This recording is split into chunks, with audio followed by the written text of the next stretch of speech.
Sudipto sir, I have muted everyone, so you can unmute, and once you are you want to start, you can start with the session, sir. Right, Praveen sir.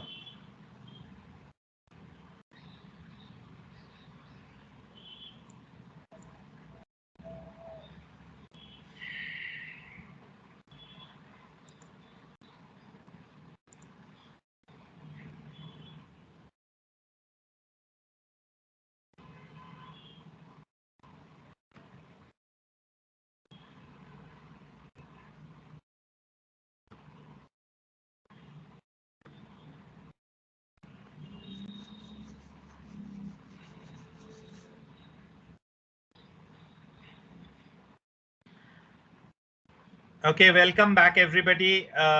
My second session for the day. This session will be more interactive, and I will dig into some of the things which will be taken forward by Dr. Ramakrishnan and his team in the next two sessions which they will be conducting. So first of all, there is a picture. I think it is visible, right, Praveen sir? The picture is visible on the screen.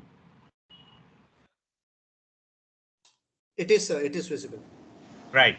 So any guesses from any one of the participants what this picture has to do with any sort of design thinking or thinking the design? Any guesses? Let's see how you can relate it to whatever we have discussed in the previous session.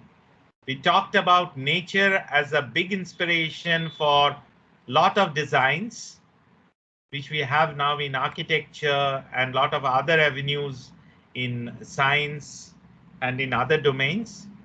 Any guesses? Can you relate it?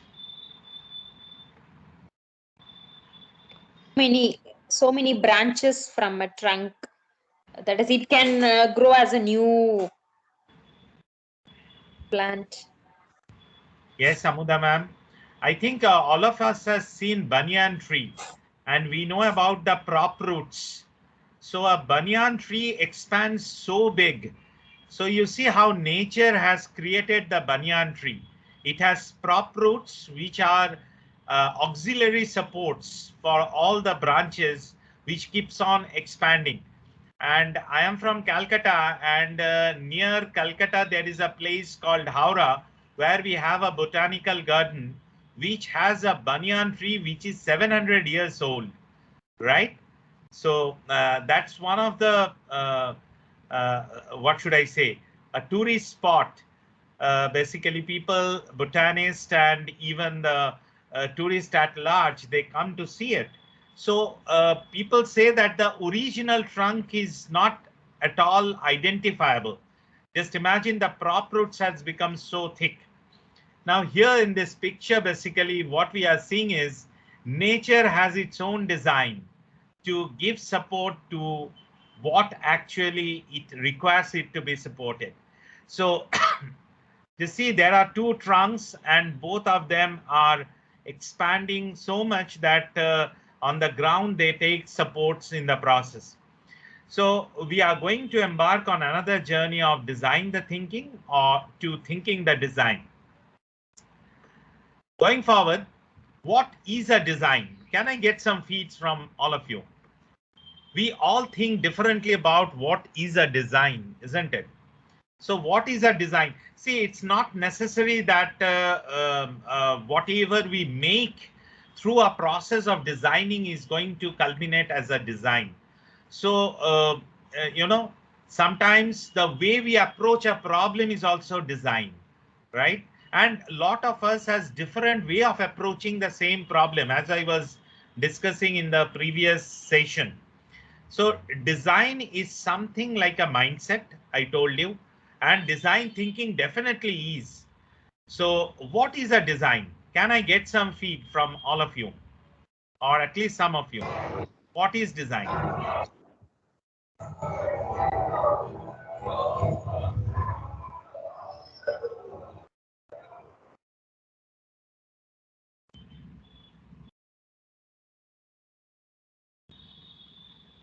Ramakrishnan sir, I know that you will have a lot of in-depth explanation, but according to you, what is design?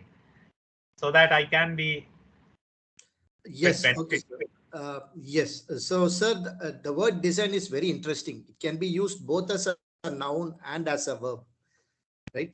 Right. If you consider it as a verb, right, which has action, design could be basically stated as a plan or as a document to create something. To put it, very roughly. Right.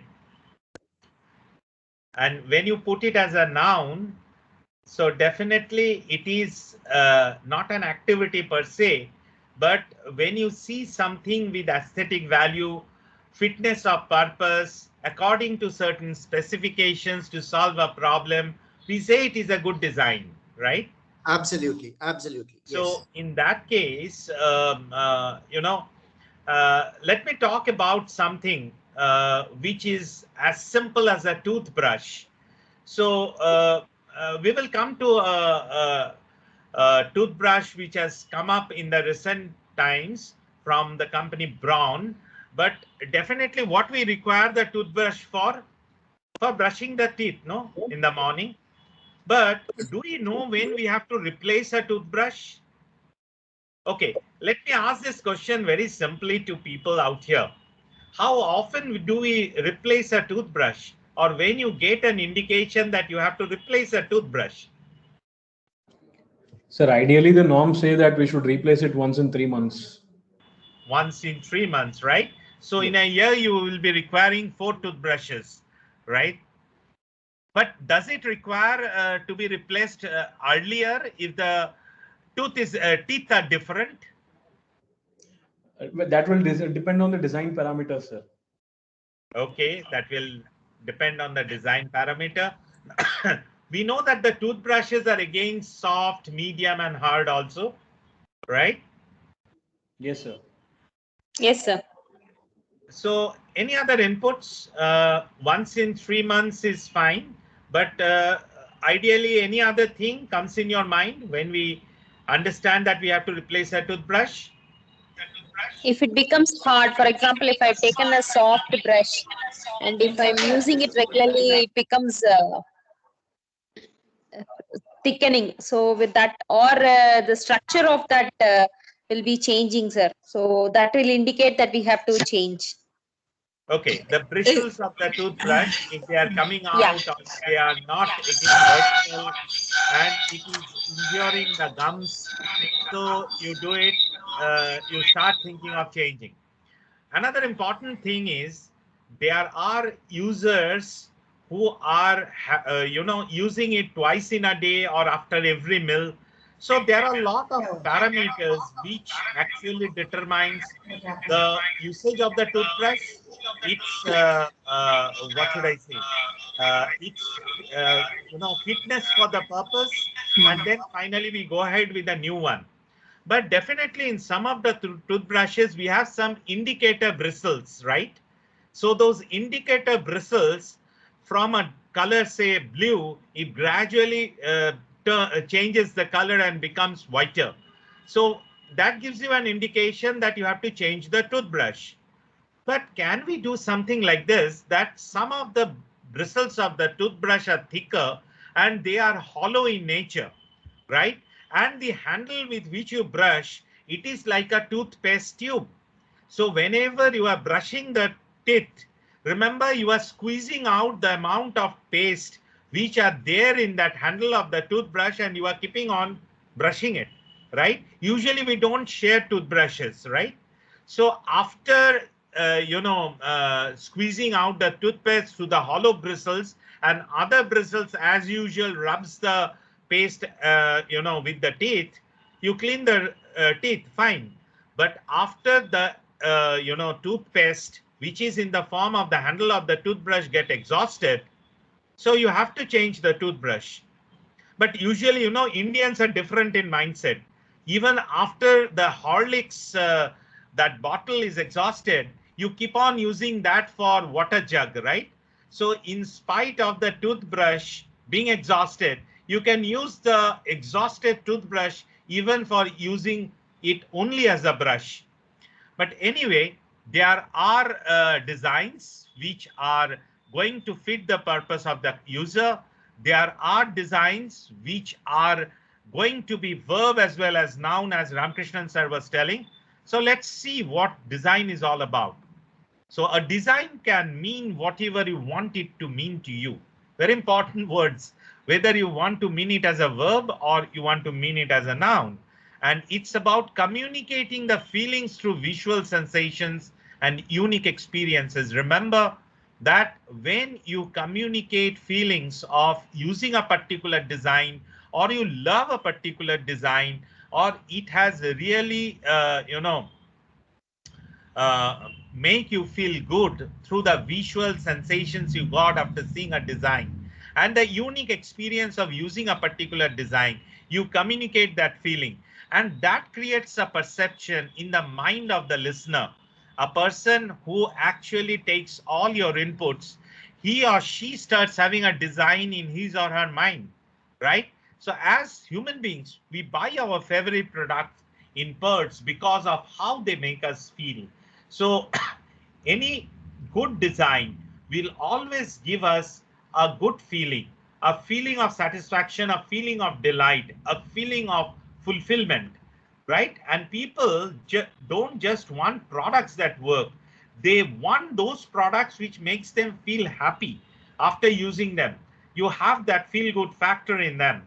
So any good design is going to make you happy, going to make you delighted, whether it is a visual sensation or through some unique experiences, right? So might be the way I am taking this class, trying to interact with you, might not be that good, but when you will have the School of Design Thinking take over from me after this session, you will feel that unique experience, and the perception which you will take away with you will be much more lingering in nature. So every one of us in that way or the other are designers in our own way, and we try to design to create a lasting impact and impression for the people on whom it is meant for. So designing the way we talk, right? The tonal poverty we have in our speech, the way we, manage the way we make dramatization in our speech, in our delivery to glue the audience with us is again a concept of design only. So going forward from here, what is then a good design? Can I get some feed from all of you?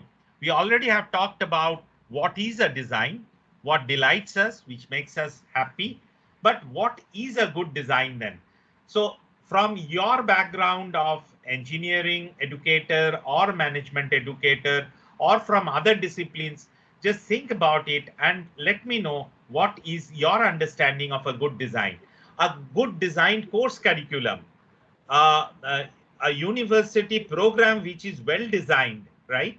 A program which is well designed, a curriculum or a paper which is well designed, a process which is well designed. How you define it or how you explain a good design? Let me hear from some of you. Sir, anything that delivers the expectation when the product was being designed. Anything which delivers according to the expectation is a good design. Anything which exceeds even the expectation is also an excellent design. Yes, yes. Yes, sir. Yes, sir. Sir, from the consumer's point of view, I would like to say that a good design is one that is viable for them as per their needs and fulfills their expectations. And if it goes in a commercial market, it is cheap, easily available, easily applicable in their problem-based needs, and I think that is all I can think of.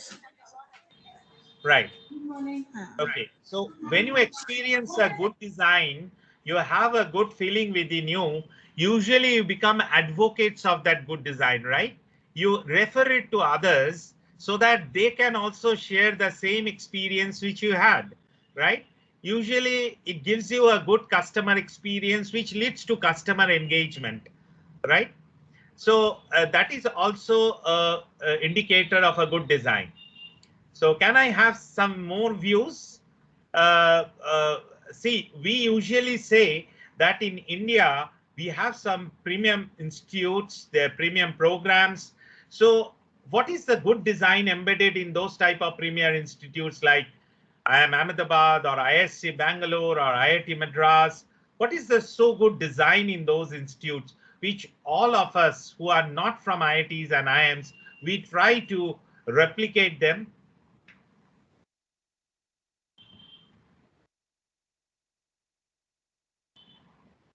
Can I have some views? A good design, a good designed institution, their processes, the holistic education they impart.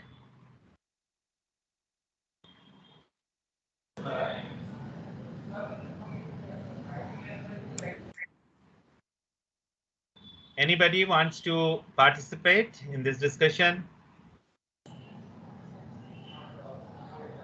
Just compare your institute with some of the top-notch institutes abroad or in India, and just think that why you idealize them, why you think it's a good institute. I think, sir, the institutes which are abroad, because I've been looking at some of the workshops and webinars they conduct, I feel they're more liberal. They let students have the flexibility to think. Like in Indian perspective, we do let our students tell to think out of the box. But then we are still, compared to the universities abroad, we are still conservative in our approach. And that does not give them a free hand. I think so, sir. This is my perspective. No, you Though are I right, try- definitely. Yes, sir. Indupuri sir, your feed on this? Visibility with a systematic manner. Okay. So can you please elaborate a little bit? Suppose if I design the course or a program in my university, that should be visible, and at the same time, step by step, or what we call linking of all the curriculum aspects and the co-curricular aspects in that particular course or the program. That is the visibility, and at the same time, that is systematic process. Right. So one thing in many of the countries, many of the developed countries abroad, what we understand is that they recognize the passion, the interest of the students or the learners much early in life. And what happens is they actually, counsel them, they guide them to pursue the courses of their interest, passion, and choice much early in life. They have enough time in their life to research, to learn, to develop expertise in a particular area. But in India, till class 10th, we have to learn almost all the subjects. Then we go ahead with science discipline or humanities or commerce discipline, right?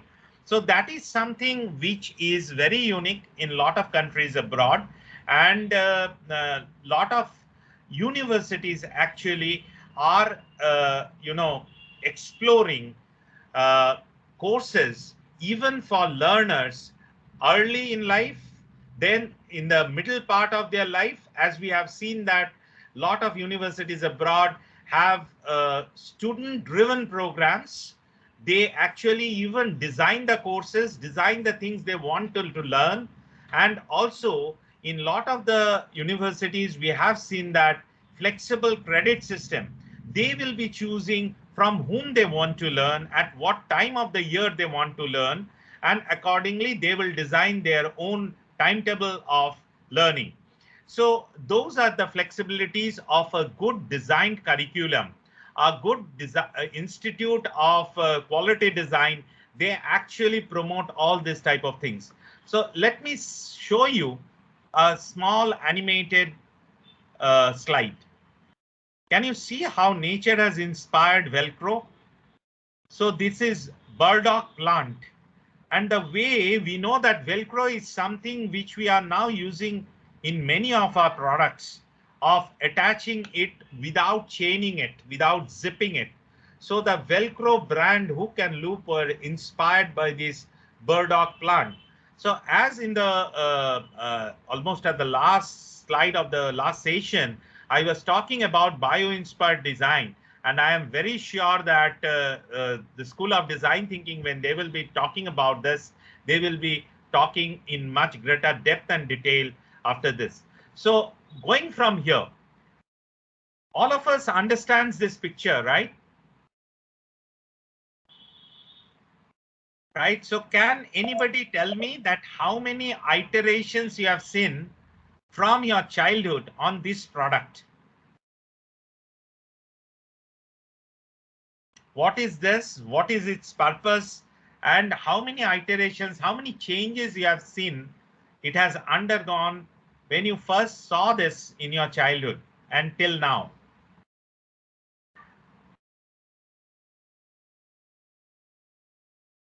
Can I get some feed? I wanted to make this session a bit more interactive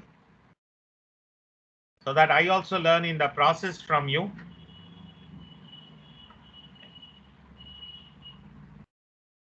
We all know this is a safety pin, but Yes. why it's a safety pin? Sir, I don't think so. We have seen much changes in this product. I think just the quality has improved. Otherwise, we have been seeing the safety pin like this only from so many years. I'm Right. sorry if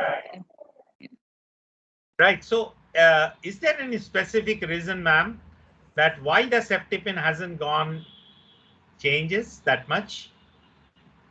So Hasn't some undergone- changes, sir, I can remember that one change that we usually use as a women, we have made it, I mean, it has been modified to look more fancy when we use the same safety pin as a sari pin. Then the different sizes has been come out of, I mean, has been modified of the small safety, this gadget. And I believe the safety pin is because the end needle of it where it get fixed has been covered. Sometimes it is used when there is a button missing, then the safety pin is used. And most of the time ladies use it with their Indian attire, that is the sari. But that comes in a very fancy form. When it is used as a sari pin, it comes matching with different colors. Right. Great. So what we understood is the pin is safe. That's why it is a safety pin, and it does not see. We have used pin in our, stationaries, but definitely the safety pin, the basic purpose is tying up two different pieces, or as you told that with the tire it goes. Even with batches, we have seen safety pins with the batches which we wear. So Theodore Sudhit, sir, you wanted to say something. Your virtual hand is up. And somebody has shared his or her screen. So can you please stop sharing the screen so that my screen is visible? Sir, Sudhir here, sir.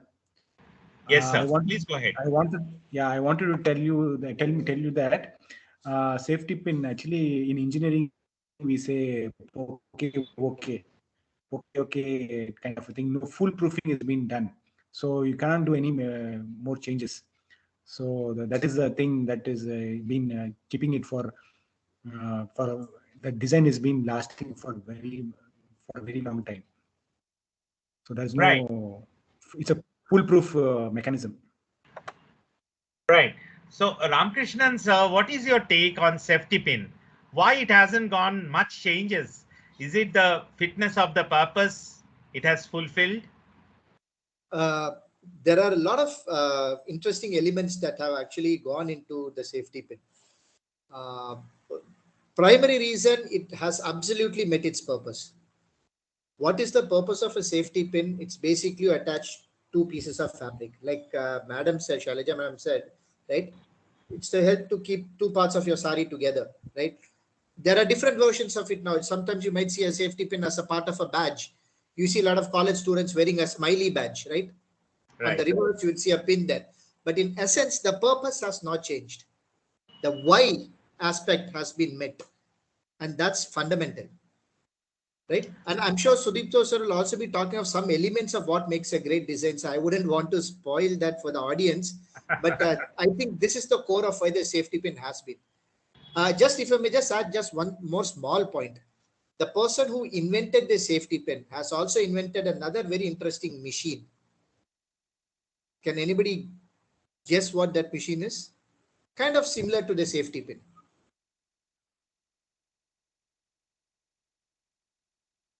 Anybody in the audience? Sorry? Sewing. Absolutely. And has it changed? It hasn't changed, right? It's the same. Either it's hand cranked or foot cranked or it's electric or whatever.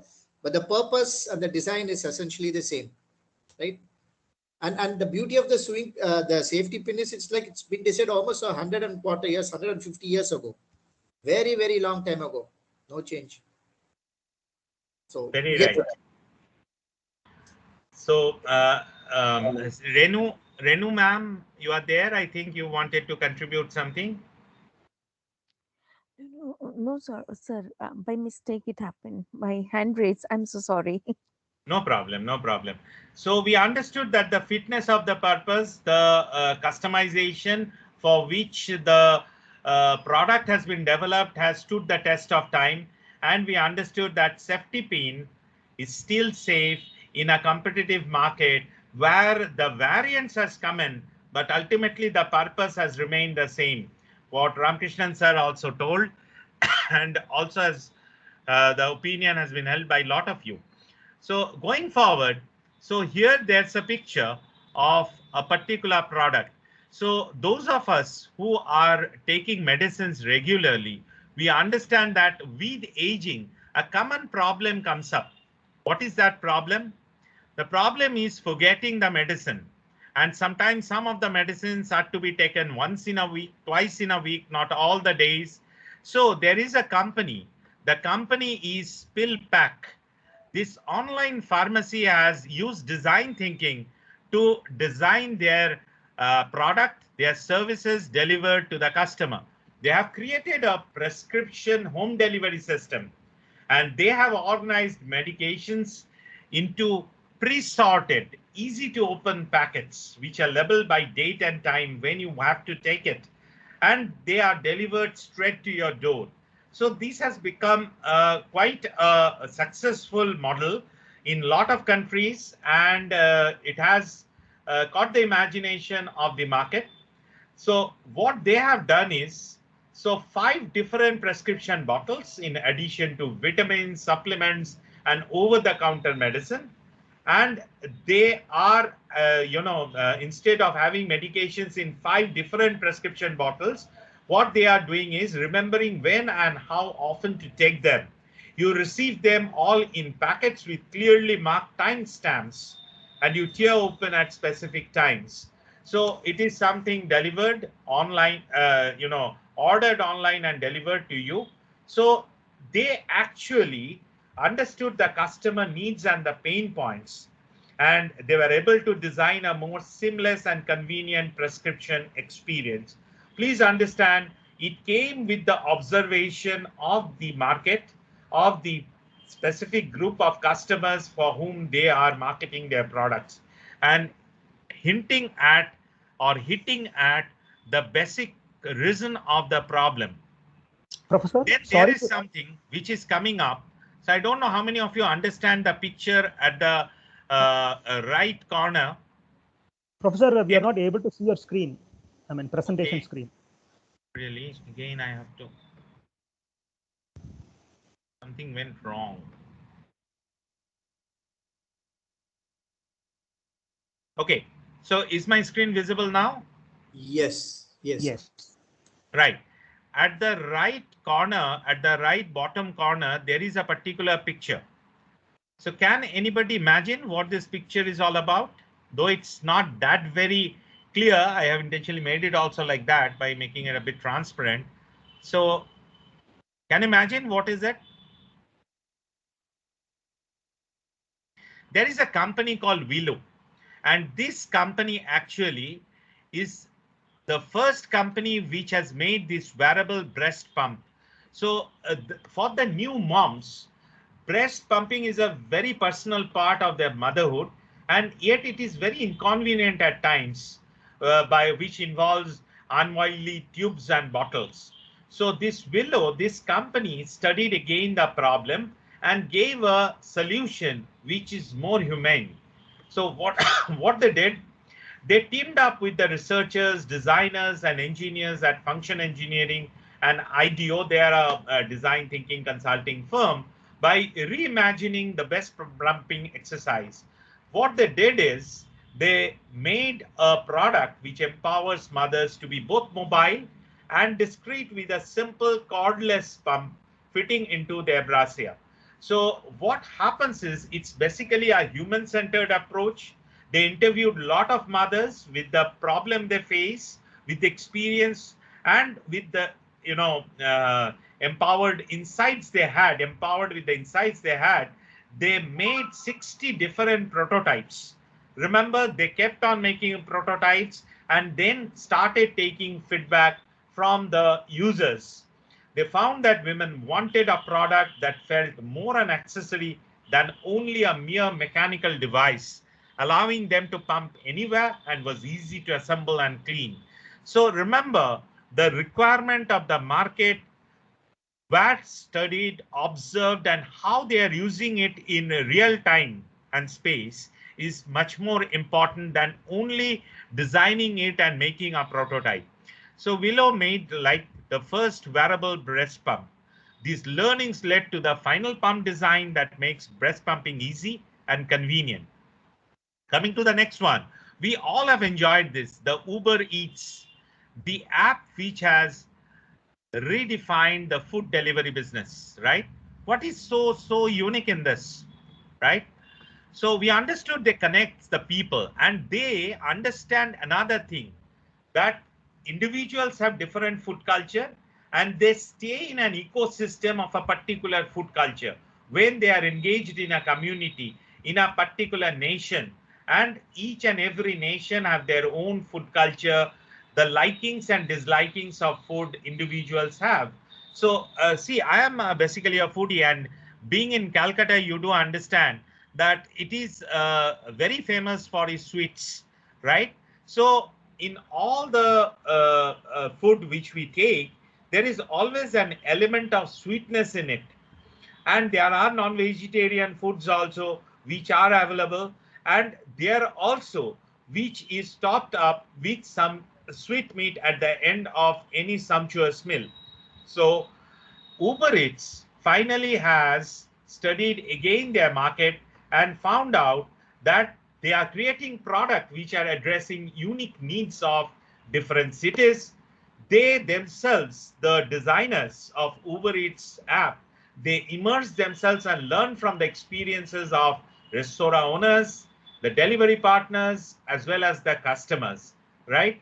So the app has redefined the food delivery business, bringing in the team's designer. They kept on traveling across different markets.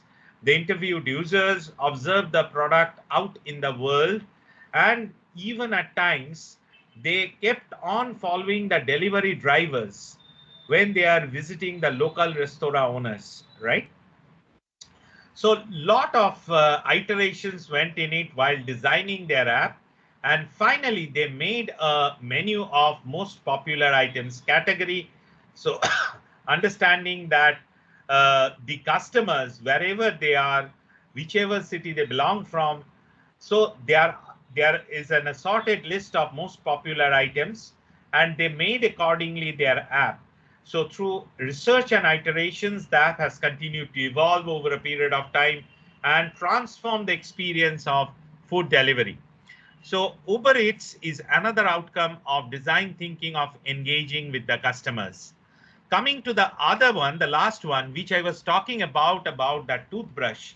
So Oral-B has brought in the electric toothbrush. So I think you can see at the right top corner, there is a toothbrush which is attached with the USB port of a Lappy, right? And it is getting recharged basically. So initially when Braun, designed this electric toothbrush, they did it to capture a lot of data about the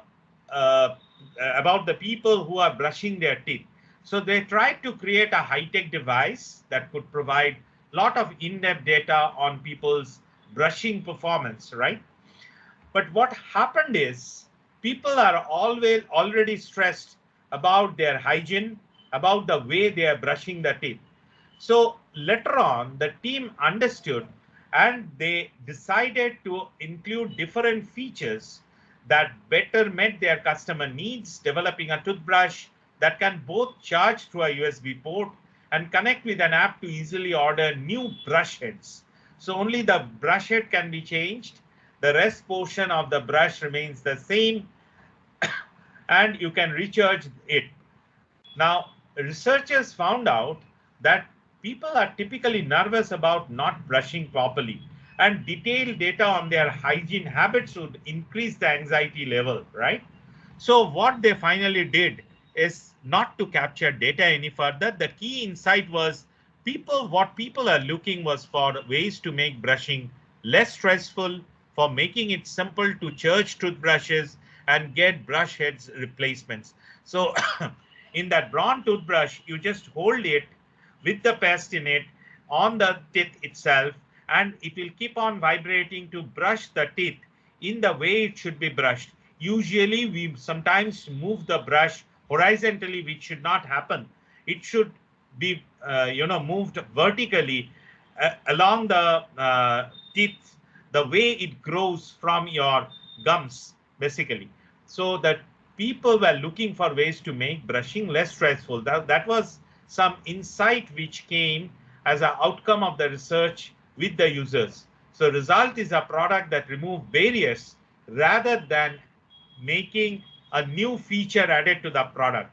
This is very important to understand that design thinking does not always add features to product, but they remove the barriers of the existing product by the way of discarding a lot of inhibitions in using a particular product.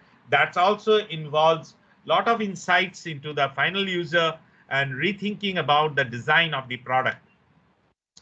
So what is it all about?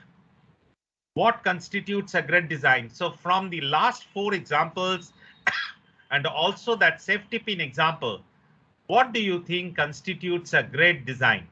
Let me hear from some of you. What finally, according to you, is a great design? Besides fitting into the purpose for which it has been created, what are the other criteria for a good design? So may I? Yes, please go ahead, ma'am. Design which first of all solves the purpose. Second, which is sustainable. Means, for example, the toothbrush which you showed. So this one only head is replaceable, other part is usable again and again. So it's not only user friendly, it is easy to charge, it is also sustainable. So that's one dimension. Right. So definitely we stand the test of time. That is one criteria you have brought in. Any other things which constitutes a good design?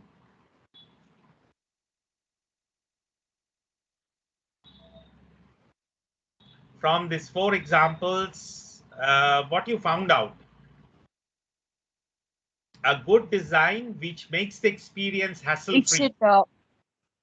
Yes, sir. It should meet the client's requirements. Right. If it is user friendly and easy to use, sir. Right.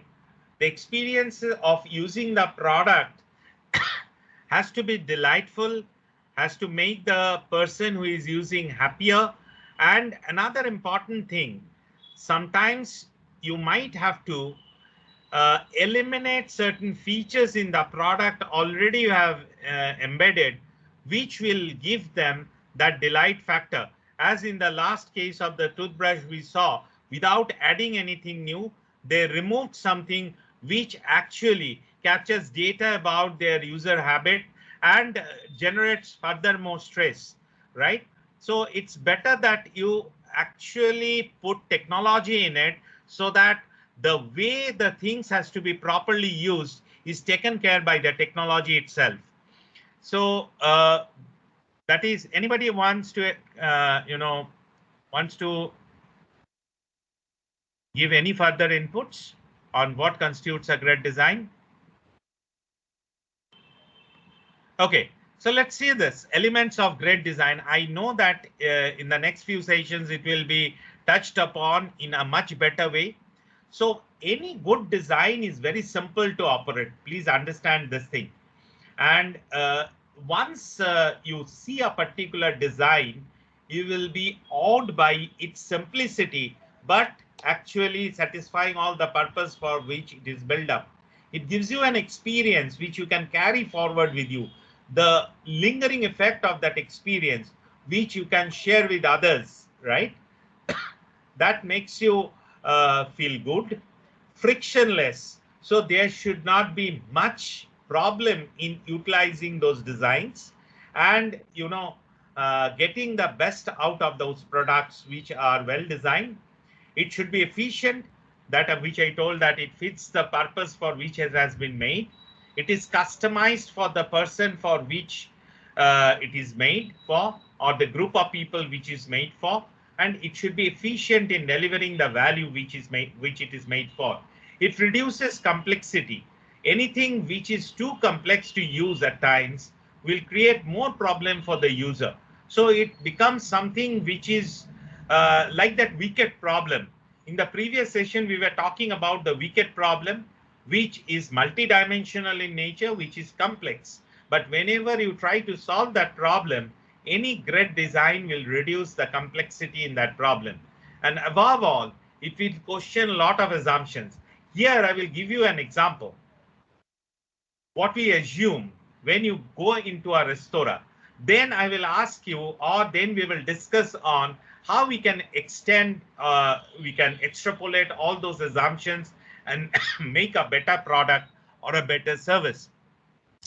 Let's go ahead with the next slide, which is questioning assumptions. Here it comes. So when we are trying to question assumptions, right, we are thinking about a restaurant. Now in the restaurant, we have menus. We go and check with the menus what type of food we want to take. The restaurant waiters and the people who are the chefs there, they prepares the food and serves us with the food and charges for the food they serve, right? So these are the things a restaurant offers you, right? Now, when you talk about the menus, definitely the chef can prepare any dish of customer's choice based on the available ingredients that we have all experienced in the restaurant we have visited. It serves food. The restaurant has good interior. Sometimes we have theme restaurants. So you have assorted Rajasthani dishes or Gujarati dishes or Bengali dishes. And the people who are waiter and waitresses, they wear those type of ethnic attires, which are identified with those regions. And you create that ambience and interior with the light, with the sound, with the music, that particular ambience. So people can bring their own food and enjoy a picnic sort of thing, a restaurant where you can also bring in food and you can book the seat and pay for that particular booking. And finally, there can be restaurants where the select food is also given free. So I remember that one particular food joint was not doing well near our VIT campus, though the students in our campus in the weekends, they usually have the habit of dining out along with their friends. So that food joint was repositioned in the mind of the students as youth hangout.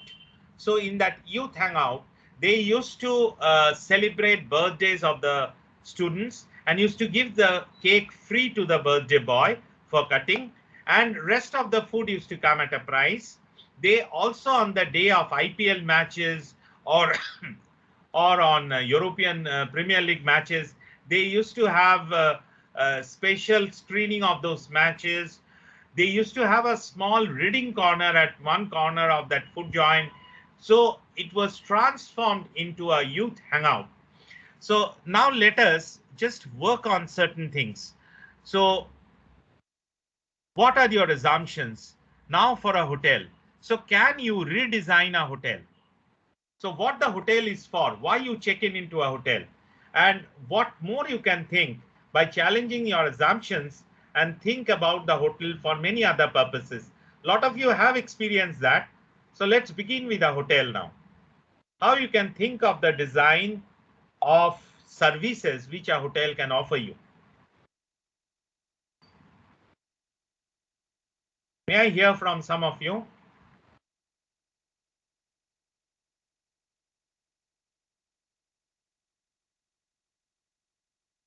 Food mainly, sir, and then a proper hangout for couples, um, and like a secure place so that they have a good spot to hang out, as well as it is under the security also. Likewise, sir. So, ma'am, for the basic reason for which you check in into a hotel, you told about security, right? Yes, sir. Yes, sir. Okay. Then you wanted a couple hangout where you have your privacy in place and you can dine and enjoy that experience, right? Any other reason, any other assumptions where you go to a hotel? What are the basic amenities you look forward to? Sir, may I? Yes, please go ahead. Yeah, sir, like ITC, they have designed a new concept of EVA floors. That is meant for the single lady travelers, those who are traveling alone for any business purpose. So they would be more secured,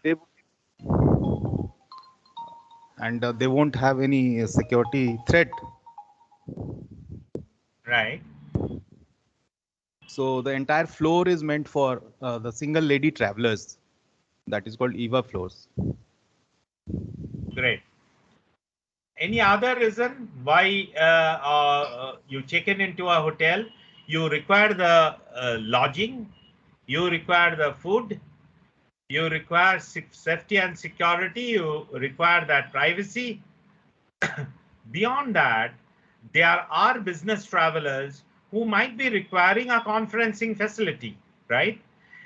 As a business traveler, I might be looking forward for interviewing facility for the students in a local college, right? Then I might be, as a tourist traveler, might be looking for local sightseeing places, right? So I require a travel desk. So what happens is you have the basic product, then you start adding features to it based on the customer feeds, and you make an augmented product, right? So what happens now is the hotel starts giving you a lot of other amenities beyond the basic product. So that is something challenging assumptions. Let me ask about certain other things. All of us, or majority of us, are educators. So what is the purpose of a university? What is the basic assumptions?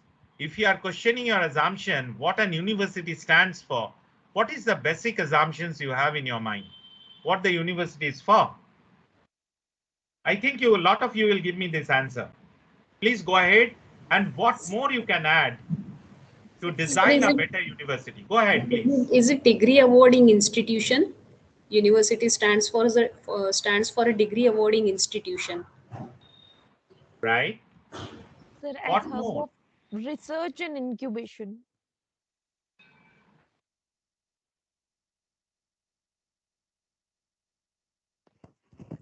Right, research and incubation, right? So it's a degree awarding institution. It goes beyond that. It's a for research, for your entrepreneurial journey to begin. What else? When you have gone to a university, what you looked for? The development of oneself, sir. You should be a better human in terms of education, in terms of the career, everything, sir. You have to come out as a whole new person while communicating with staffs or friends by collecting their ideas and turning into a better one. Right. Holistic development of an individual. Definitely a important purpose of being in a university. Collaboration, sir. There will be a diversity, diversified fields will be there in an university. So they can collaborate from one field to the other field. It is not going to be one computer science or electrical. It is going to have school of computing and electrical. It is a combination. So that will be there in an university. So university happens to be a lovely platform where you build up collaborative communities with certain objectives in mind. And these collaborative communities is not only for research, even for sharing ideas, even on the journey ahead in life. These people who are from these collaborative communities work together in future journey of life. We know about Mark Zuckerberg that he dropped out, but he started his venture of connecting with people and build up Facebook from Harvard. Yes, please go ahead.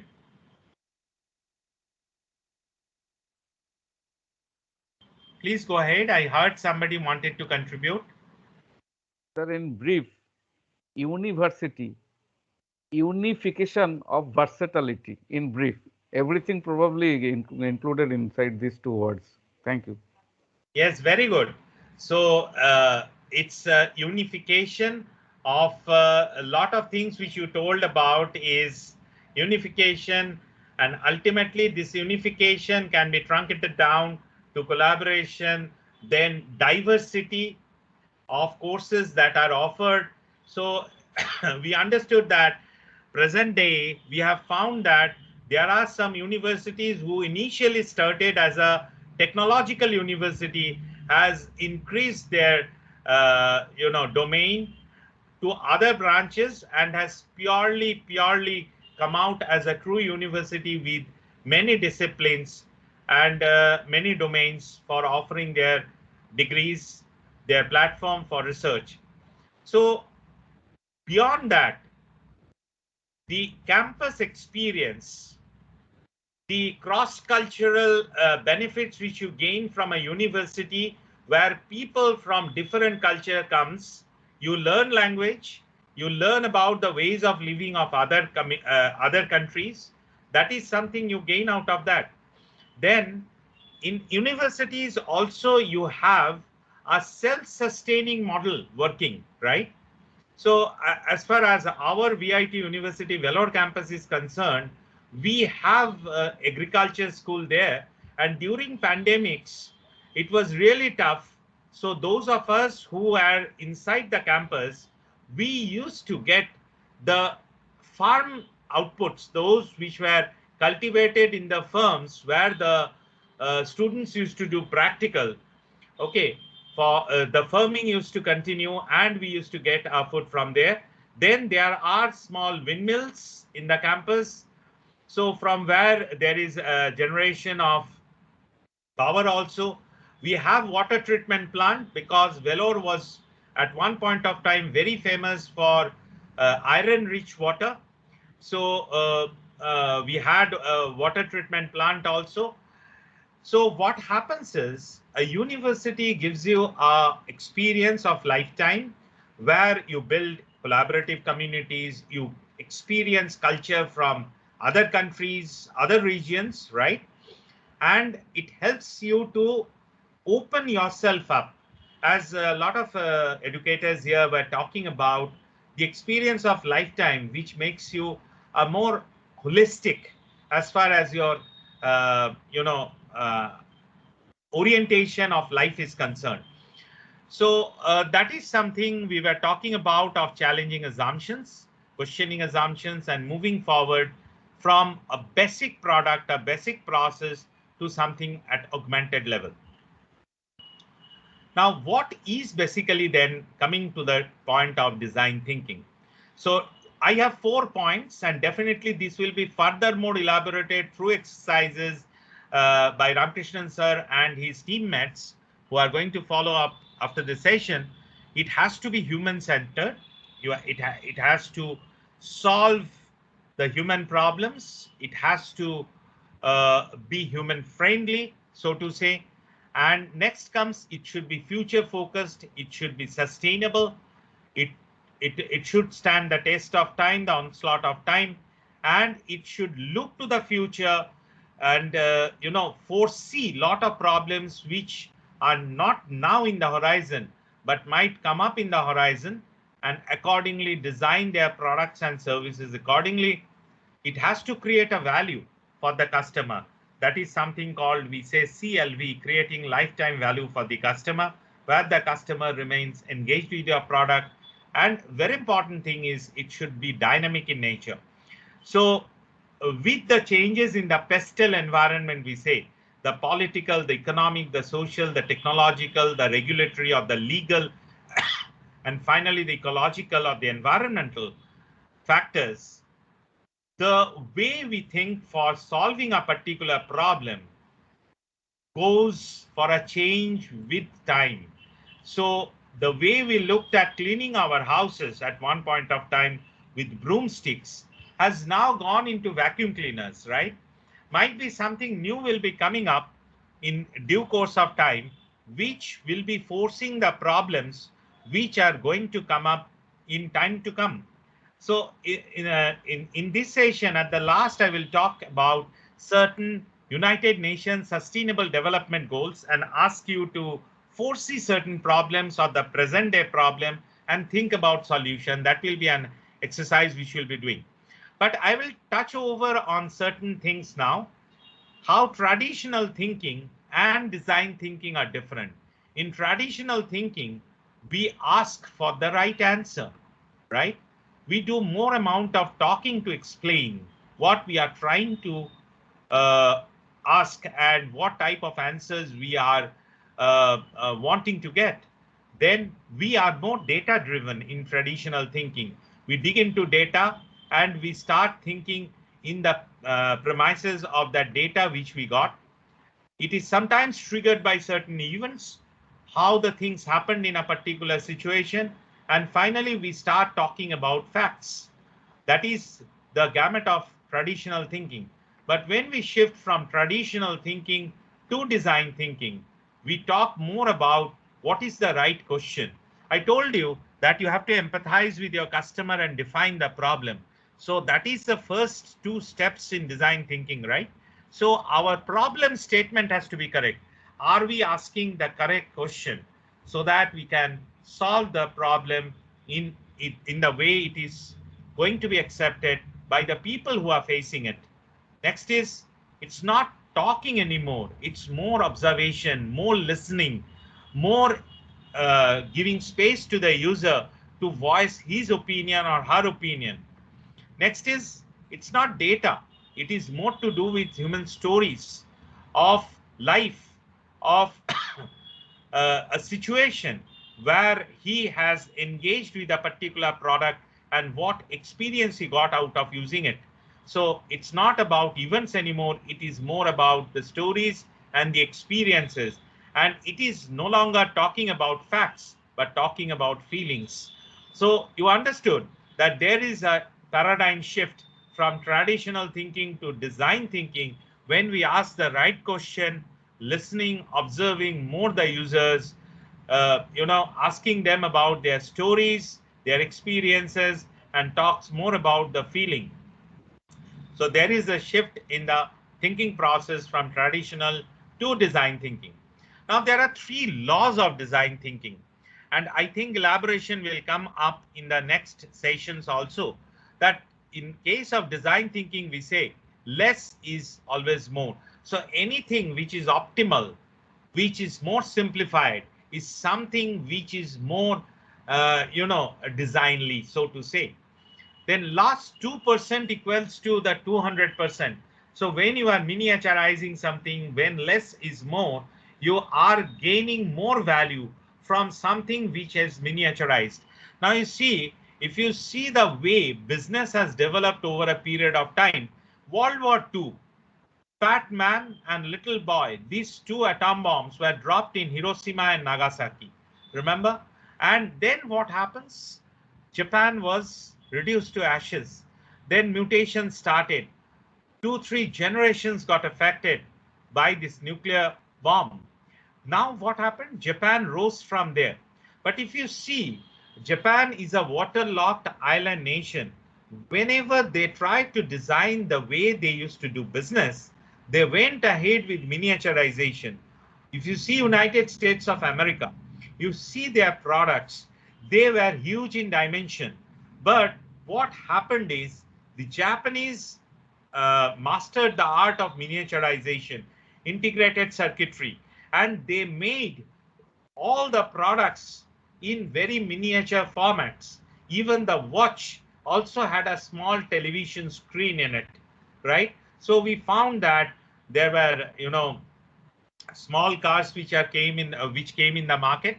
So the theory of prioritization, what at different ages people wants actually.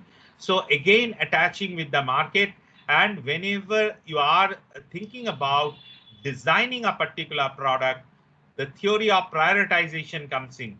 What the customers wants as a priority in the design they want to use for. Moving forward from here, so that is the first will, the design thinking, which equates to the second one, which is design the thinking, the mind. I told you that design thinking is a particular mindset. And finally, the second one which comes is thinking the design, the 5-step process of empathizing, ideating, empathizing, defining, ideating, prototyping, and finally testing the product, right? So simple thing, the design thinking, to design the thinking, design the mind, and then thinking the design, the 5-step process. Now I will dig into somebody who is one of the stalwart, one of the icons in the design thinking in India, in the design thinking space in India. Sir, Mr. Arun Jain. I learned from him when I visited this School of Design Thinking in Chennai along with my students. And I learned this and I got this from him only. So the copyright is given here. Mr. Arun Jain of Polaris Banyan Holding Private Limited 2020. The skill set, the first SAPIA, the 5 drivers of design, skill, applying a set of pattern of knowledge. So these knowledge packets in a defined knowledge cluster, right? So you use it repeatedly. That is a skill, which actually is one of the primary driver of design. Then comes the expertise, the depth within a particular knowledge cluster. So you see what is happening. They have made a design here and they are trying to embed it, and that brings in the expertise. I think Ramakrishnan sir will be connecting the dots back and he will be explaining it in much better way than me, because they are the people who are working day and night out with this type of design and this 5 drivers of design. Then comes the perspective, enables the stepping above the knowledge cluster plane. Then clear perspective is the outcome of a secure mind. Then comes the idea, connection of knowledge packets in unexpected new arrangements. So what happens in a new situation? So that is something, connecting the knowledge packets in unexpected situations or arrangements. And finally, alignment, when multiple knowledge clusters converge above the plane. So this is something which are the 5 drivers for design. Then comes decafe.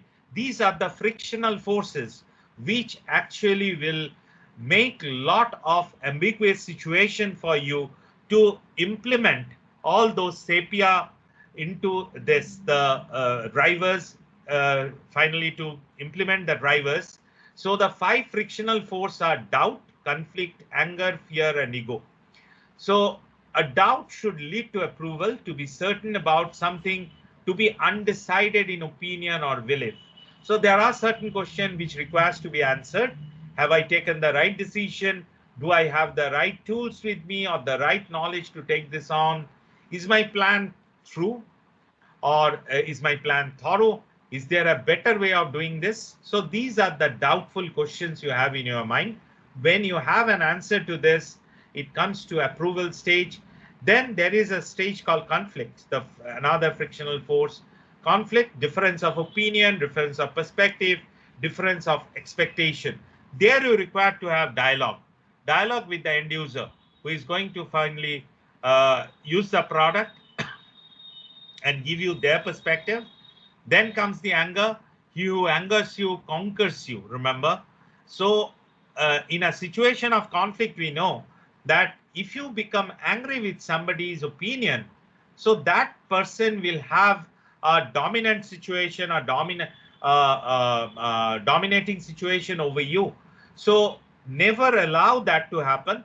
Anger can lead to acceptance that, yes, I am angry with you, I am accepting the fact. So he will push through his opinions through you. Then there is a fear, whether things will go wrong, whether things will fail, whether the commitment I made to my employer regarding return on the investment which he has made. So that fear is there, and the fear for the unknown. So fear can lead to a positive aspect of courage. And finally, the fifth frictional force is the ego. I know it all. So this happens with a lot of times with young minds who have gone into entrepreneurial venture thinking that they know everything best, what can be done for their business, for their products. So it's a real roadblock for learning from outside one's comfort zone. So in a knowledge cluster, when we operate, it's always better to shed this ego and learn from each other.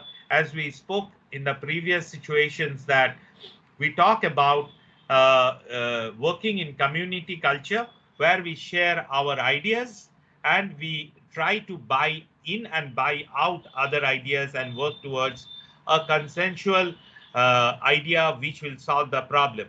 So ego will lead to a positive attribute of humility.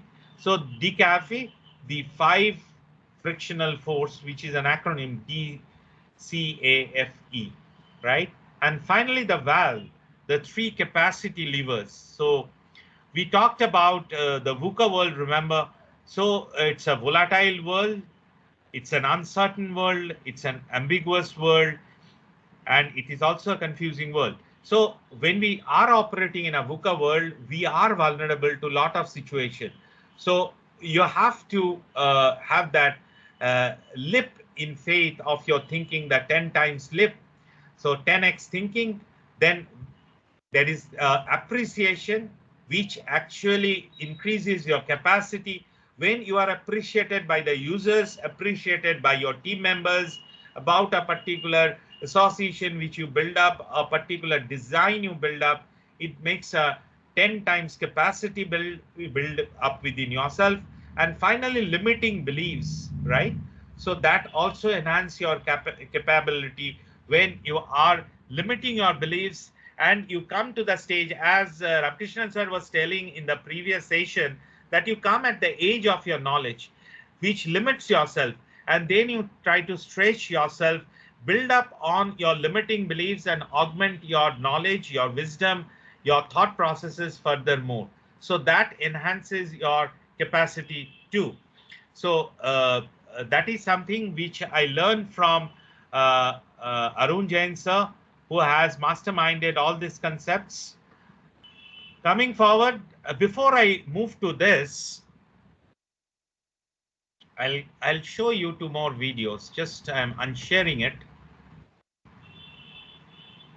I think Ramkrishnan sir, you will be touching on this Sapia, DCAFE and VAL also. Yes, yes, contextually. While I might not be introducing it again, we'll contextually bring it. Yes, sir. Right. That will help in connecting the dots.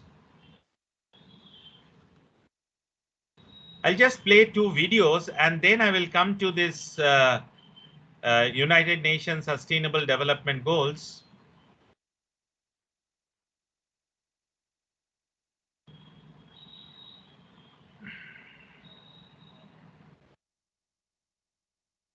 First, I will show you something, an innovative entertainment. Just 1 minute.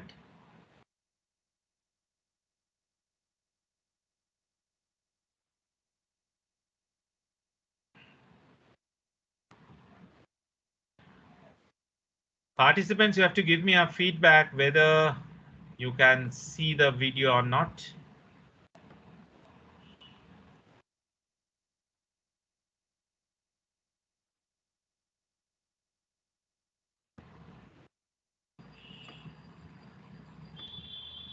Not yet, sir. Okay, can you see Crystal Cruises Innovative Entertainment? Yes, sir. Yes, I'll sir. play the video. Yes, sir. It's seen. Now it is visible. Thank you. So let's see this. This is a innovative entertainment. Again, a lot of design thinking has gone into it. Let's see. Is it audible? Yes. Okay. Yes, Here it sir. Yes, sir.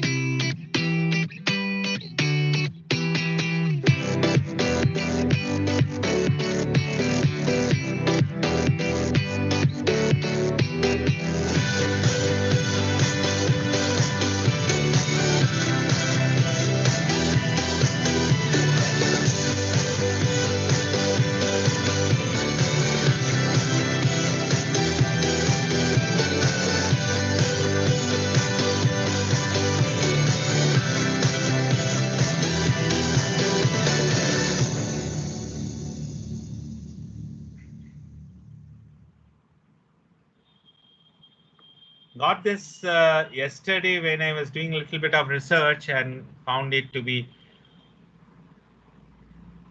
quite innovative. Now, 10 innovative product design ideas. I'll also.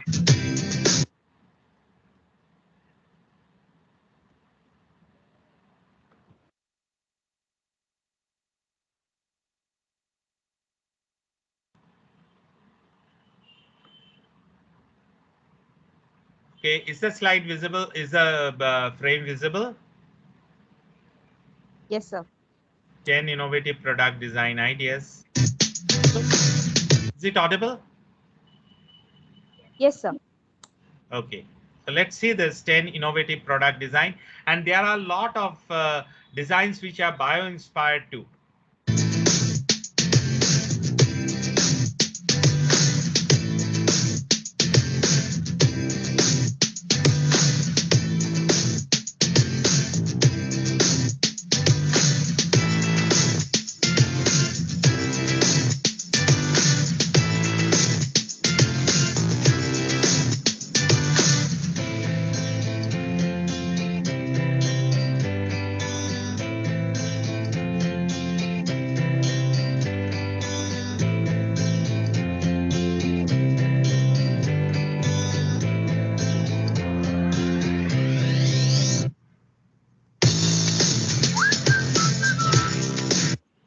Right, so this is from the product design blog, and it showed some of the innovative designs of products.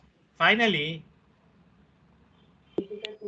since I was going to talk about the United Nations Sustainable Development Goals, I want to share a particular video from Honda.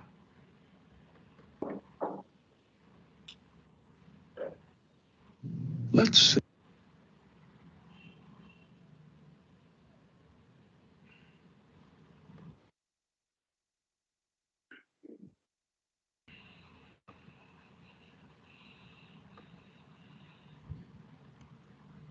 Right, can any one of you please tell me what you can see on the screen?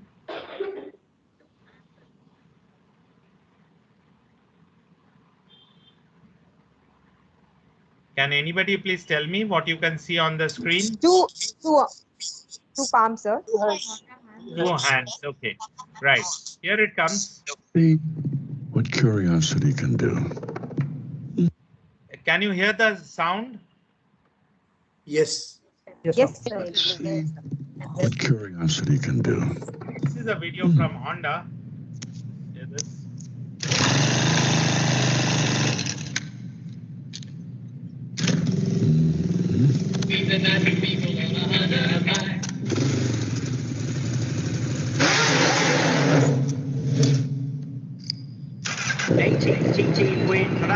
come again.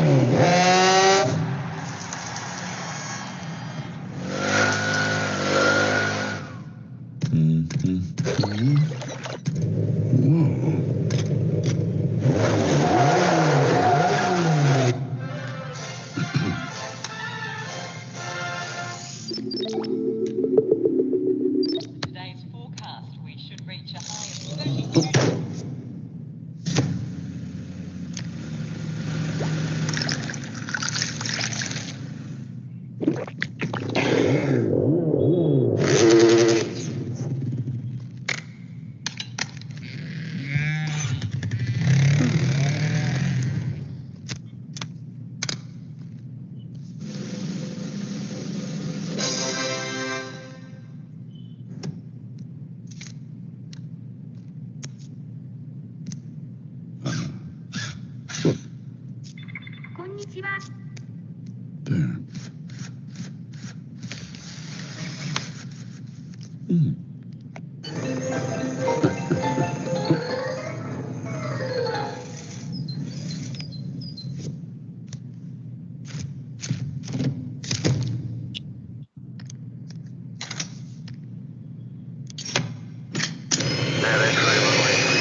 So that is Honda for you.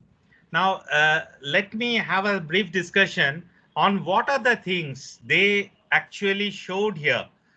As far as the products are concerned, they showed the entire product basket which they have, and each one of them, their attributes also they showed in their own way. So can we have a brief discussion on what actually they showed here? The fitness of the They've purpose. shown in a car, if you see, sir, they have combined two cars as a single car. So they have said their power is more. One prediction out of that image. Red and white color they've combined, and white and red combination car they've created. So they have got a power which is more, doubled the vehicle. That is one prediction I got from that. Okay, great. Then any other observations?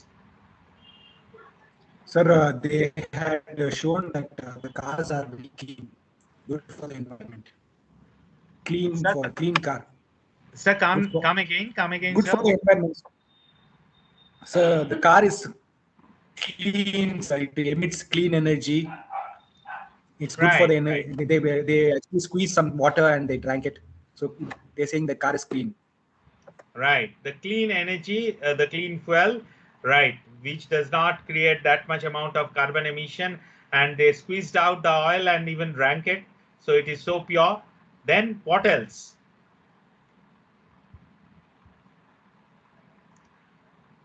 They showed that from... Yes, come again. Interconvertible products from one to another. Yes, very important. One product led to another product. There were spin-offs. Okay. Then any more observations? They showed the grip of the tire also. The individual features of the car they tried to show, which is fit according to the customer's requirements. Then what else?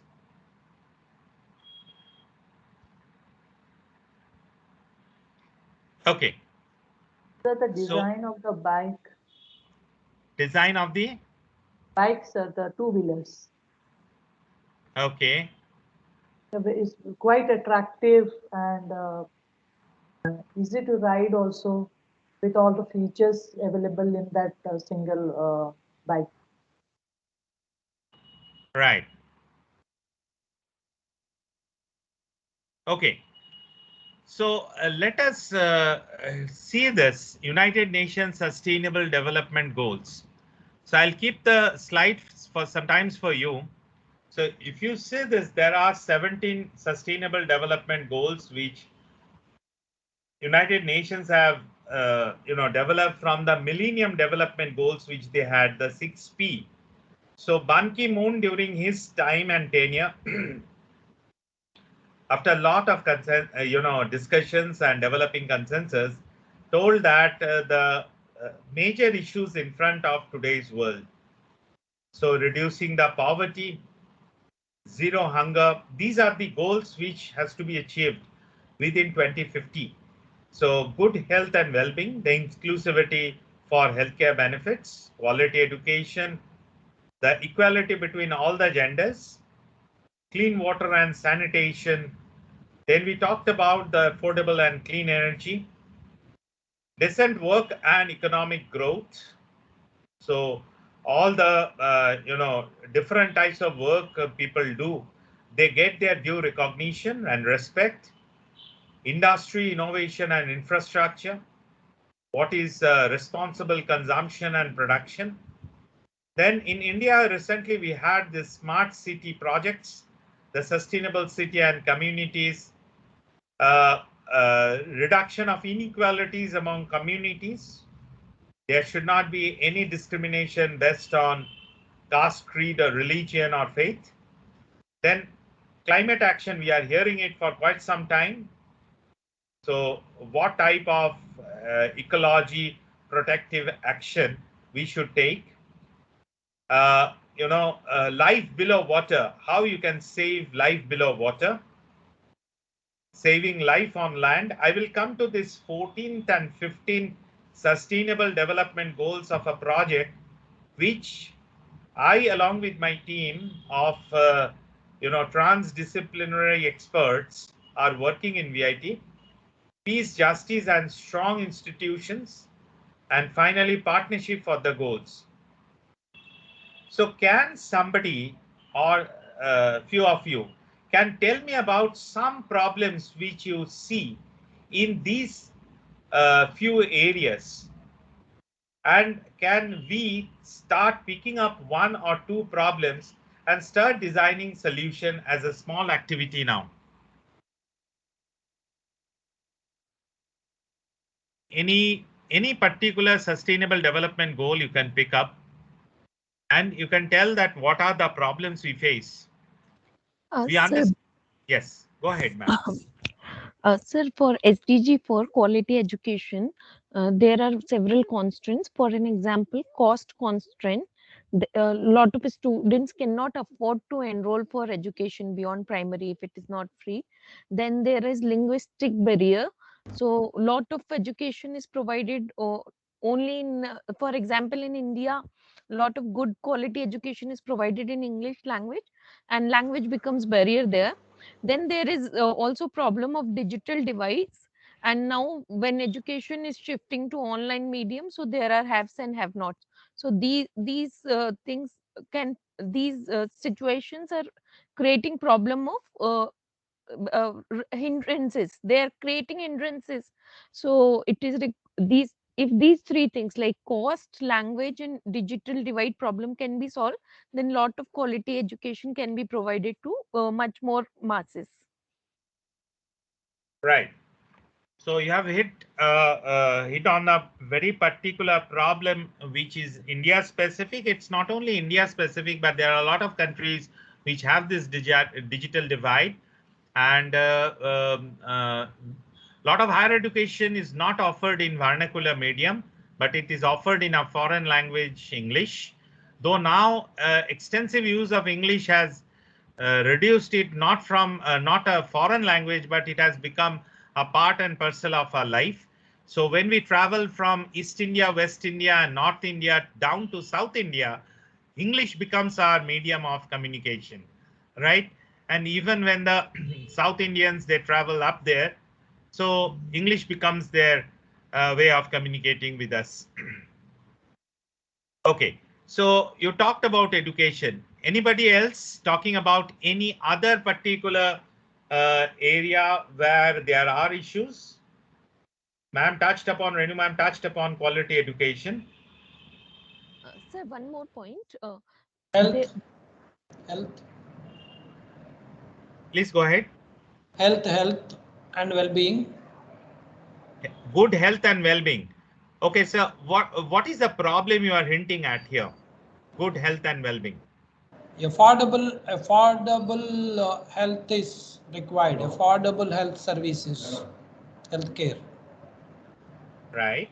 Affordable healthcare for everybody, right? Everybody, yes. And is it only affordable? It has to be also having some quality in it, because when we visit government hospitals, we find that yes, they are giving healthcare services at a much lower rate compared to the private operators, but at times they are so much overcrowded, we don't get the quality healthcare, right? Not like that, sir, but this Sankar Netralaya or Arvind Eye Hospital model. Right. So they give the quality and at the same time affordability. Very right. So they are in private space, but still they give the quality along with the affordability. You are right, absolutely. Narayana Hrudaya model. So can you please tell us something more? I think if you have experience, first-hand experience of Narayana Hrudaya, ya Shankar Netralaya, ya Arvind Eye Care, yes. Do you have any first-hand experience, or anybody has it? Let us share it. Yes, sir. Narayana Hrudayala model is or any Arvind Eye Hospital model is for lower income group. The experts will do the surgery. For higher income groups, the same experts will do the surgery, but higher income group people, they pay for it, and lower income group people, they sometimes they pay less, sometimes without payment also they take that same quality of service. Right. A sort of model which Christian Medical College Vellore also has started. Yes, CMC model is same. Yes. So people who can pay, it's like that story of Robin Hood, no? So Yes. you rob from the riches and give to the poor. Yes, right? compensation. Right. So that is something which has been working. Sir, if I may just add one point, since Raju sir brought about Arvind Eye Care, when we talk about connecting the dots, which is a very important component of design thinking, right? Looking at inspiration elsewhere, you'd be aware that Govindappa Swami, the founder of Arvind Eye Care, he didn't actually consider other eye hospitals for his inspiration or to look at the model. The story goes that he flew 12,000 kilometers, landed in California in the United States, and looked at how McDonald's is operating. If McDonald's is able to assure quality across all its branches, right? The same type of burger, French fries, milkshake, and so on. He should be able to afford that in Arvind Eye Care, irrespective of where it's being done or who's doing it. If it's under brand Arvind Eye Care, there is a quality assurance given. And he looked at a totally different industry for that. Right. Okay. So we got two pertinent problems. One is the inclusivity of education. Yes. Go ahead.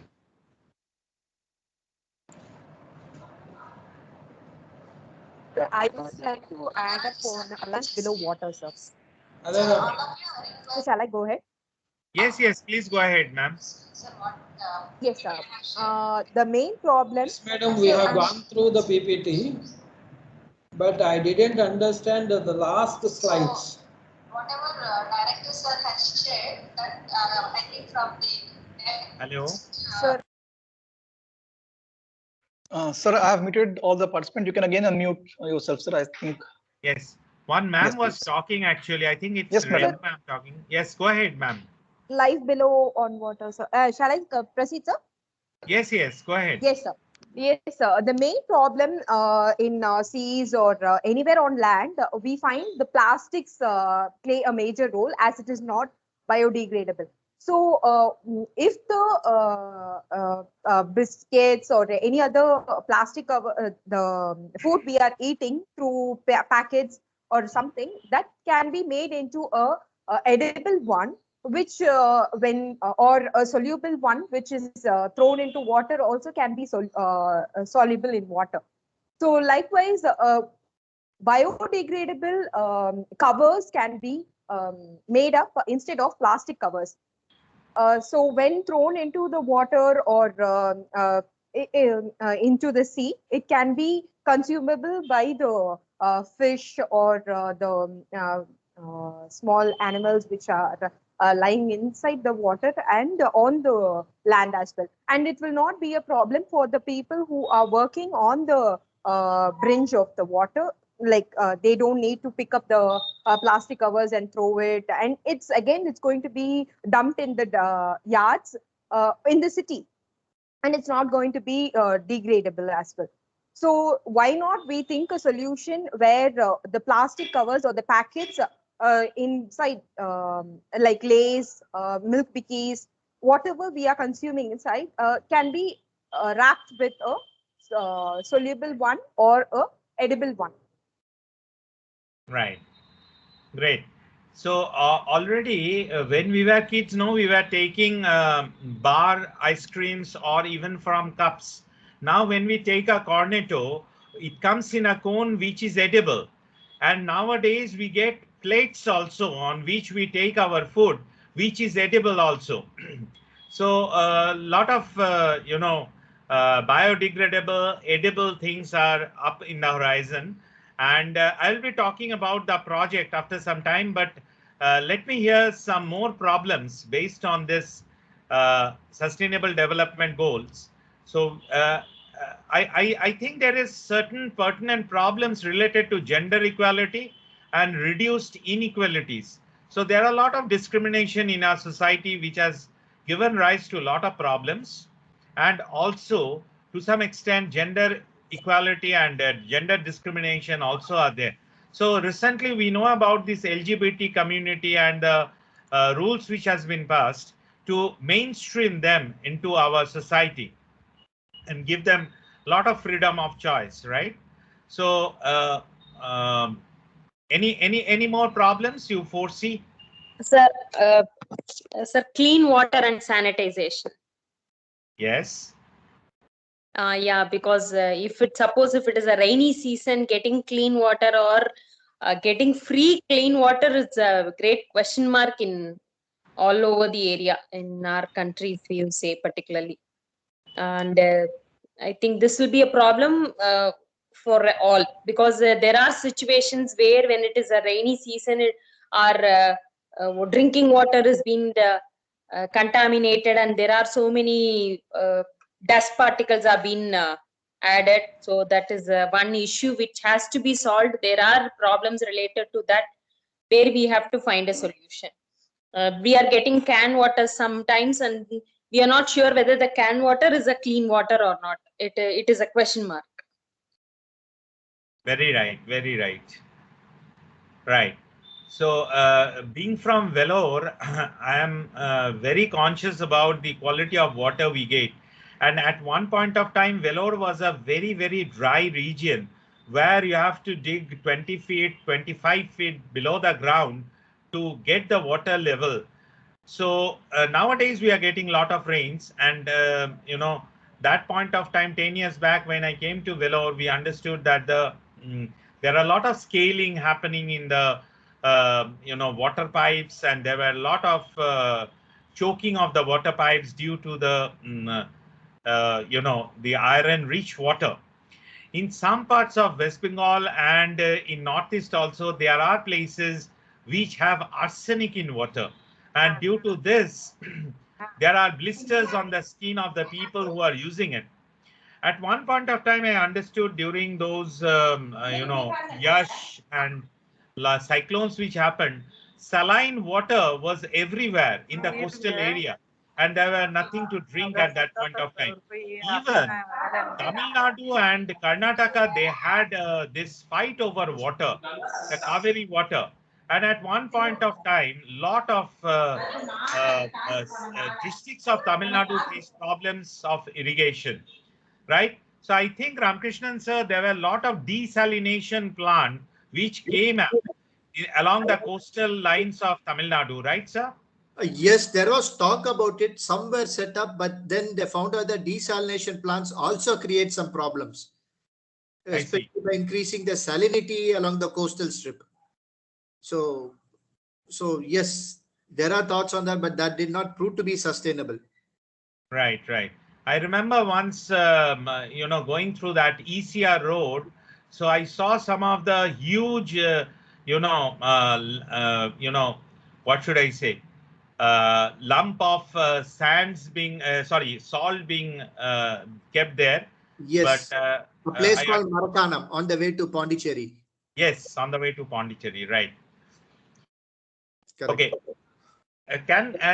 Do we have any other problems identified in these 17 areas? Sustainable cities and communities, responsible consumption and production. Very important, responsible consumption and production. Are we creating more carbon footprints while we produce some products for today's market? Are we using more fossil fuels?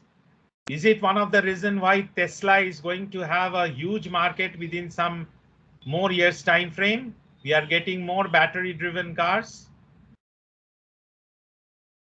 We are doing away with the fossil fuels. Okay, let me tell you about the project which we are doing in VIT. I saw some, program in National Geographic and also read somewhere that there are oil spillages in the ocean, right? So when oil spillage happens, so the biological availability of the oxygen in a particular area where the spillage has happened goes down, right? So what happens is the marine creatures, they find it difficult. And even in the coastal areas of Maharashtra, once I was in IIT Mumbai, so I was asking for fish. Bengalis are very fond of fish, and fish is like vegetable for us. But that time I was told that there were, due to some oil spillages in the ocean, a lot of fishes has died, and there are not too much availability of fishes in the market. Thinking on those lines, I started thinking, because I am basically a textile technologist. So I started thinking of some underwater drone, which are like fishes. So again, a bio-inspired design of underwater drone in the form of fish with a innovative textile, which makes the body of the fish. And within the fish, I have some sensor chemicals in it, which senses the change in viscosity of the medium, right? So when that sensor chemical senses the change in the viscosity of the medium, there are certain characteristics which changes of that particular sensor chemical, right? Then that is read, that particular change is read, and it is connected with cloud. From that the message comes, and then the fish starts, sending certain sonars and makes a screen in the water, so that the fishes does not come in that particular area, or the marine life does not migrate to that area. So while starting to think on this project, I approached some of the chemists who are working in the area of sensor chemistry. Then I asked a mechatronics professor also, and also talked with few people who are in the designing space of School of Design. So we made an interdisciplinary and a transdisciplinary team to develop this product. But what just now Ramakrishnan sir told about that desalination plant, there were a lot of concepts being floated and a lot of initiatives being taken, but it didn't become very successful. Similarly, here we had a problem of even getting that signal from the cloud and getting it back on the fish. So we started rethinking on saving life on land. From 14th, we migrated to land, 15th. So in Delhi, we know about the pollution level, right? So like lamppost, we started to have a few pillars like posts, which are like stations for flying drones. And these drones are made with the same principle, that they are housing a lot of chemicals which will absorb the toxic pollutant gases. And they, in a particular radius, will be flying off. Once they are saturated, they will come back to the station, and then they will be refueled with the new chemical which are unsaturated, and then again they will fly off.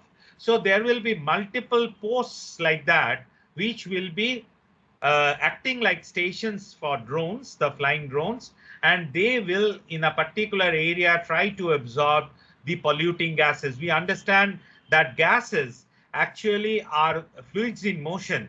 So what happens is, over a particular area, there are 20 such type of stations or 30 type of stations, which are like posts, which are, acting like stations for flying drones, which are going to absorb chemicals. So we again started working on this and looking for some funding. So I don't know, we are in the process of development. So let's see what comes out of this. So keeping this in perspective, what we understand is that a lot of real life problems can be understood and what we can do to solve them, right? So the digital divide in India, education for everybody, inclusivity, then healthcare for everybody. These are real life problems where you can think about newer concepts of delivery of the facilities out there. So that is all I had for you, and I have still some time left. If we have some discussions to do, I'm there with you for it. So the last slide comes up. I already have talked about Honda, and one of the things where we have used design thinking in a very fruitful way is Coursera, one of the online platforms where we study according to our requirement, according to our pace, according to our requirements, pace, and how much we want to take. See, here they also give you a flexibility. If you want a certification, you have to pay, but knowledge is free, right? So you can go for audit courses. So here it is, online teaching and the online learning. So in recent times, we have found out that Coursera, edX, in India, we have NPTEL and all these platforms with SIAM, all this has come up. And in VIT also, we have built up a studio which is going to, which is in the process of developing the course curriculum with recorded lectures for our online MBA, online MCA programs, online Master of Design programs, and a lot of things we are bringing online. So definitely, going back 50 years, we didn't find all this happening, but definitely somewhere somebody thought about the new concept of educating the masses, educating the people in their own customized way, the learning in their own customized way, the learners thought about it. And finally, this type of online platform is an outcome of those type of design thinking. So finally, that is the slide I have for all of you. Technology by itself is not the disruptor. Not being customer centric is the biggest threat to any business. So design thinking scores above a lot of other thinking process here only, that it is user centric, user it at the middle of whatever the thought process goes into it. And finally, we understand that what Steve Jobs says, that you have got to start with the customer experience and work backwards to the technology. So Steve understood that technology itself is not a disruptor. You start with customer-centric philosophy and get back to the technology to make life much more smoother, much more easier, and much more beneficial to the customers. So that is all from my end. Thank you for being such interactive participants. That is my LinkedIn, my WhatsApp number, that's me. And yes, I don't have hair on my head, that's why I cover it with a cap, right?